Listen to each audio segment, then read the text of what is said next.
quand on traverse les villages et qu'on s'aperçoit qu'il y a plus de rideaux fermés que de boutiques ouvertes, on s'aperçoit que petit à petit, la France se désertifie par un effet mécanique, d'ailleurs, qui était prévisible et qui était déjà dénoncé par Ravier dans son livre juste après la guerre sur le désert français. C'est que les villes, bien sûr, naturellement dans un espace libre, attirent les gens qui sont de plus modestes conditions que les citadins. Ce phénomène est un phénomène qui, évidemment, se produit aussi en Europe, où les Européens, les pays les plus pauvres, eh bien, essayent de gagner les pays qui sont socialement ou économiquement les plus riches, ou en tous les cas les plus généreux, même s'ils le sont, comme le nôtre, en s'endettant lourdement. Eh bien, demain, s'il y avait ce que souhaitent les européistes, à savoir la mondialisation, si elle s'établissait dans le monde, eh bien, elle établirait partout l'esclavage.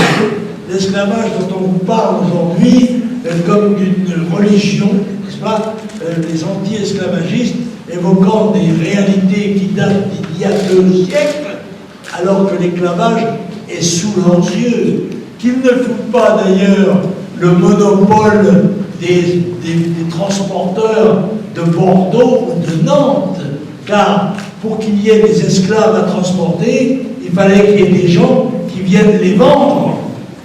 Et c'était leurs frères de race qui les capturaient et les vendaient. On disait même à l'époque que c'était un progrès, car avant de les vendre, ils les tuaient. Et que somme toute, quand ils se sont aperçus que ça avait une valeur marchande, eh bien, ils ont préféré les vendre que de les tuer. Mais cet esclavage continue, mesdames et messieurs. Il y a un esclavage, notamment africain, en direction des pays arabes, qui n'a jamais cessé. Dois-je rappeler, je parlais l'autre jour en Corse, une île qui a été menacée par les preneurs d'esclaves pendant 10 siècles. Pendant 10 siècles, on a ravagé, les côtes de France ont été ravagées par les barbaresques qui emmenaient les chrétiens et les chrétiennes dans leur pays pour les réduire en esclavage.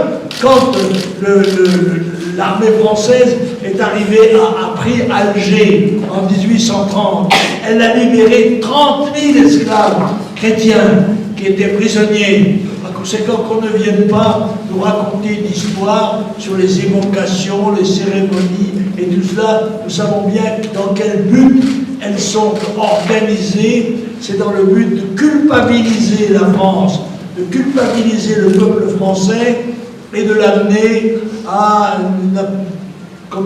à cette peur.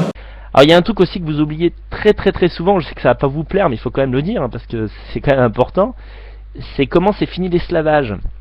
Alors je te pose la question à toi, comment ça s'est fini l'esclavage? Comment le noir qui était esclave, d'un coup il est plus esclave? Qu'est-ce qui s'est passé? T'as 3 secondes. 1, 2, 3, hop, allez, c'est fini.